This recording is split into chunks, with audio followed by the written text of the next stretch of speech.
ओम मनुस्मृत श्लोक 8-9। सोऽमित्याय शरीरा अत्वाश्चित्वस्रच्चु विविधा प्रजा आप एव सर्जदौ तासु बीजावासृजत ता अंडमं वृद्धौमं सहस्रांशो समप्रभम्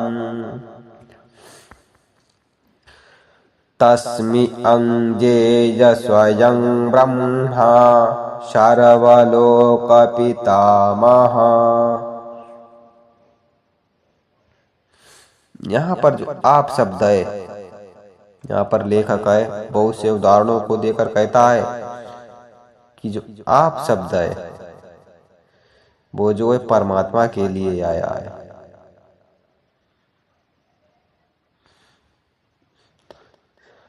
और अलग अलग लोग अलग अलग अर्थ निकालते हैं, यहाँ पर ये लेखक कह रहा है। और यहाँ पर ये भी कहता है लेखक, जो आप शब्द के विशेषण गर्भ दधान न अग्नि जयंती दक्ष दधाना यज्ञं जनयंती आए हैं, जो केवल जल साधारण गर्भ धारण अग्नि का उपादान वाल का धारण यज्ञ का उत्पादन नहीं संभव होता, किंतु प्रकृति की पहली विकृत में या प्रकृति में जो विकृत घटना होती है वह हो सकती है।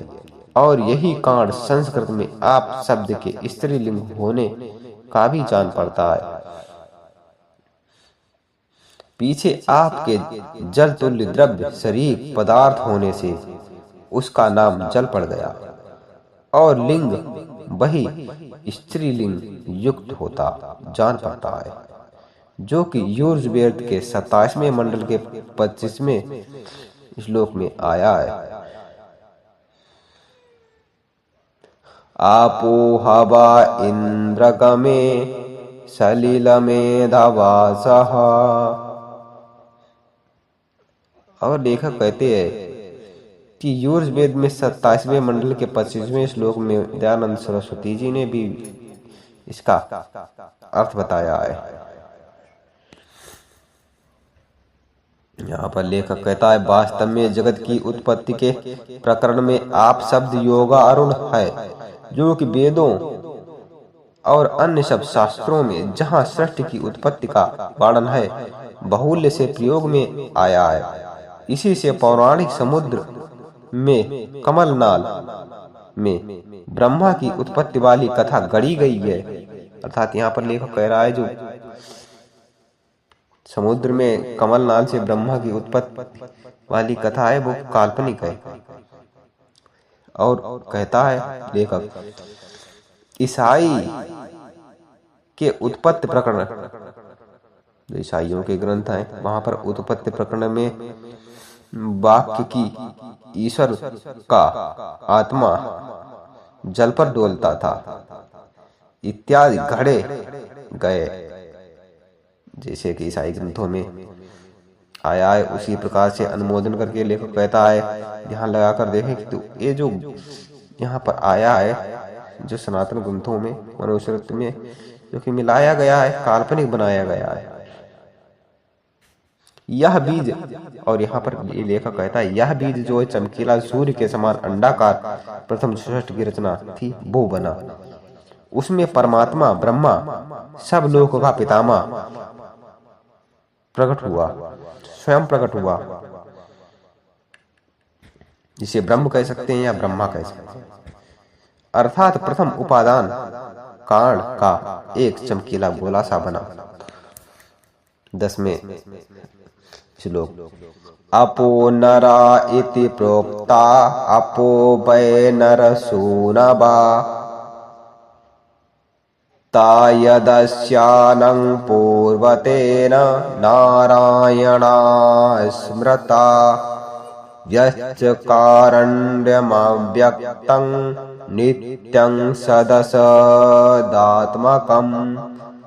तदित्वा सृष्टिसा पुरुषो लोके बृहेति कीर्त्यते। 10वें और 11वें श्लोक में, जिसका अर्थ है आपको नारा कहते हैं,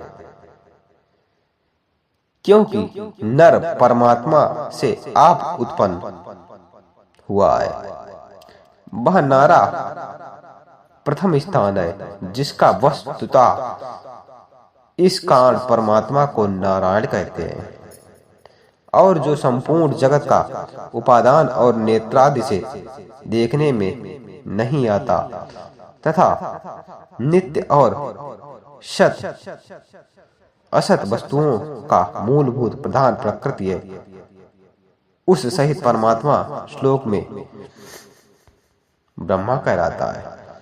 पुराणों में आया है कि जो विराट जो ब्रह्म स्तंभ रूप में प्रकट हुआ, शिव पुराण में आता है, पहले जो पुरुष प्रकट हुआ उसे शिव स्वरूप ज्योत स्वरूप लिंग से जब प्रकट हुआ तो ब्रह्मा और विष्णु को उन्होंने, विष्णु जो एक पुरुष प्रकट हुआ जिसे नारायण कहते हैं,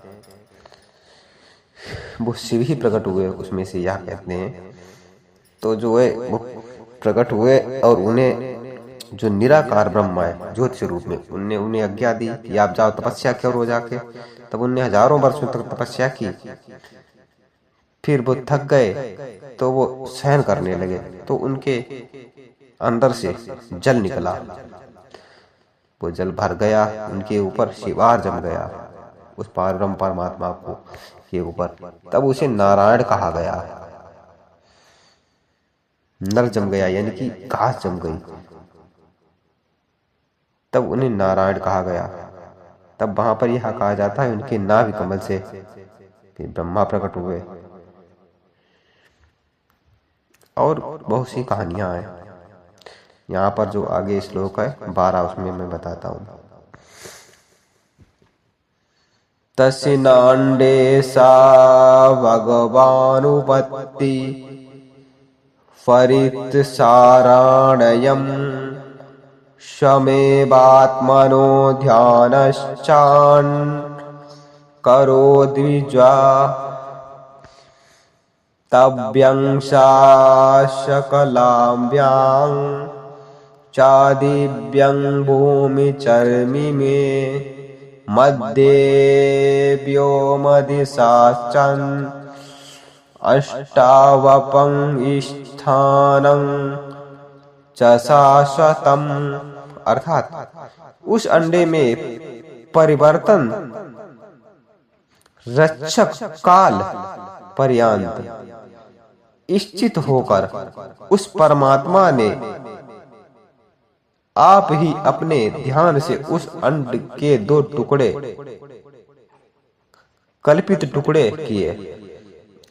और जिसे कि हमारा विज्ञान भी कहता है, एक सूर्य की तरह गोला हुआ, उस गोले के 2 टुकड़े हुए और एक पृथ्वी बन गया है, वो एक सूर्य बन गया।